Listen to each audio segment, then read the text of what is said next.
ಪ್ರಿಯ ಬಂಧುಗಳೇ, PhonePe open ಮಾಡ್ಕೊಳ್ಳಿ. ಕೆಳಗಡೆ ಸರ್ಚ್ ಅಂತ ಇದೆ, ಸೆಲೆಕ್ಟ್ ಮಾಡ್ಕೊಳ್ಳಿ.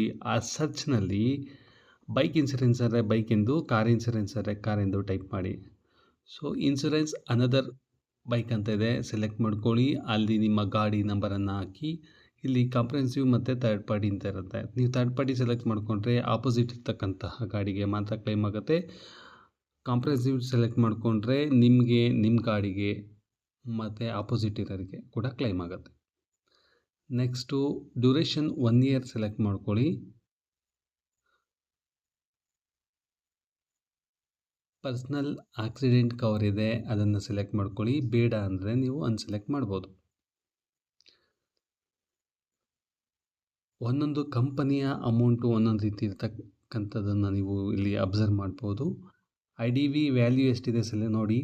IDV ವ್ಯಾಲ್ಯೂ ಜಾಸ್ತಿ ಇದ್ದರೆ ಅಮೌಂಟ್ ಕೂಡ, ನೀವು ಪ್ರೀಮಿಯಮ್ ಅಮೌಂಟ್ ಕೂಡ ಜಾಸ್ತಿ ಇರುತ್ತೆ.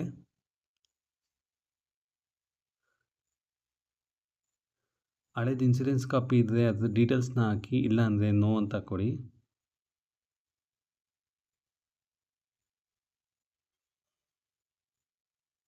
ನಿಮ್ಮ ಗಾಡಿ ಡೀಟೇಲ್ಸ್ ಎಲ್ಲ ಕರೆಕ್ಟಾಗಿದೆಯಾ ಅಂತ ಚೆಕ್ ಮಾಡಿಕೊಂಡು ಅಲ್ಲಿ ಅಮೌಂಟ್ ಎಷ್ಟು ತೋರಿಸ್ತಿರೋದು ನೋಡಿಕೊಂಡು ಪೇ ಮಾಡಿ.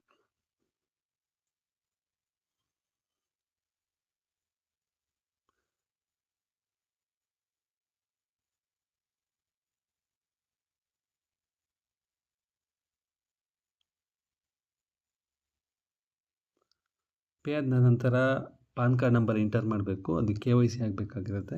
ಸೊ ಹಾಗಾಗಿ ಪಾನ್ ಕಾರ್ಡ್ ನಂಬರ್ ಎಂಟರ್ ಮಾಡಿ, ಡೇಟ್ ಆಫ್ ಬರ್ತ್ ಪಾನ್ ಕಾರ್ಡಲ್ಲಿರೋ ಥರ ಎಂಟರ್ ಮಾಡಿ, ಇಮೇಲ್ ಅಡ್ರೆಸ್ ಎಂಟರ್ ಮಾಡಿ, ಸಬ್ಮಿಟ್ ಕೊಡಿ. ಸೊ ನಂತರ ಆಧಾರ್ ಕಾರ್ಡ್ ಸೆಲೆಕ್ಟ್ ಮಾಡ್ಕೊಳ್ಳಿ. ಆಧಾರ್ ಕಾರ್ಡಿನ ಫ್ರಂಟ್ ಮತ್ತು ಬ್ಯಾಕ್ ಸೈಡ್ ಫೋಟೋನ ಕ್ಯಾಪ್ಚರ್ ಮಾಡಿ,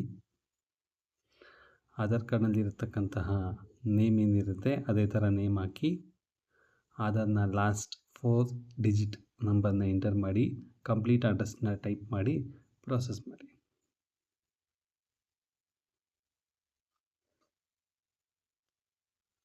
ಫಾದರ್ ನೇಮು ನಾಮಿನಿ ಎಂಟ್ರಿ ಮಾಡಬೇಕಾಗತ್ತೆ. ನಿಮ್ಮ ವೈಫು ಅಥವಾ ನಿಮ್ಮ ಬೇರೆ ಯಾರು ಇರ್ತಾರೆ ನಿಮಗೆ ಸಂಬಂಧಪಟ್ಟದ್ದು, ಅದು ನಾಮಿನಿನ ಸೆಲೆಕ್ಟ್ ಮಾಡ್ಕೊಳ್ಳಿ.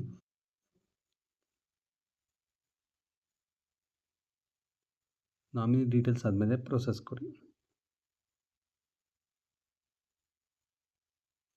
ನಿಮ್ಮದೊಂದು ಫೋಟೋ ತಗೊಳುತ್ತೆ. ನಂತರ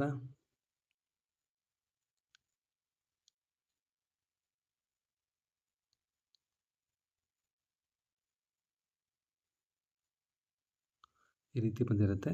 ಎಗೇನ್ ಸರ್ಚ್ಗೆ ಹೋಗಿ ಬೈಕ್ ಎಂದು ಟೈಪ್ ಮಾಡಿ, ಅಲ್ಲಿ ಮೈ ಇನ್ಸೂರೆನ್ಸ್ ಅಂತ ಇರುತ್ತೆ ನೋಡಿ, ಮೈ ಪಾಲಿಸಿ ಅಂತ ಇರುತ್ತೆ. ಸೊ ಅಲ್ಲಿ ಅದನ್ನು ಸೆಲೆಕ್ಟ್ ಮಾಡಿಕೊಂಡು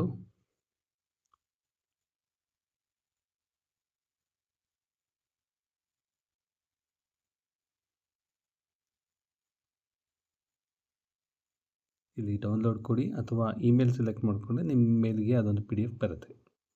ಡೌನ್ಲೋಡ್ ಕೊಡ್ಕೊಂಡ್ರೆ ಇಲ್ಲಿ PDF ಓಪನ್ ಆಗುತ್ತೆ, ಅದನ್ನು ನೀವು ಪ್ರಿಂಟ್ ಹಾಕ್ಕೋಬೋದು. ಪ್ರಿಯ ವೀಕ್ಷಕರೇ, ನೀವು ಫೋನ್ಪೇನಲ್ಲಿ ಕಟ್ಟೋದಕ್ಕಿಂತ ಹತ್ರದಲ್ಲಿರ್ತಕ್ಕಂತಹ ಒಂದು ಇನ್ಸೂರೆನ್ಸ್ ಏಜೆಂಟ್ ಹತ್ರ ನೀವು ಕಟ್ಟಿದರೆ ಅವ್ರಿಗೂ ಕೂಡ ಕಮಿಷನ್ ಸಿಗುತ್ತೆ. ನೀವು ಫೋನ್ಪೇನಲ್ಲಿ ಕಟ್ಟೋ ಅಮೌಂಟಿಗೆ ಅಲ್ಲಿ ಕಟ್ಬೋದು. ನೀವು ಫೋನ್ಪೇನಲ್ಲಿ ಕಟ್ಟಿದರೆ ಫೋನ್ಪೇನವ್ರು ಕಮಿಷನ್ ತೊಗೋತಾರೆ, ನೀವು ಅವ್ರ ಹತ್ರ ಹೋಗಿ ಕಟ್ಟಿದರೆ ಅವ್ರಿಗೆ ಕಮಿಷನ್ ಹೋಗುತ್ತೆ ಅಷ್ಟೇ.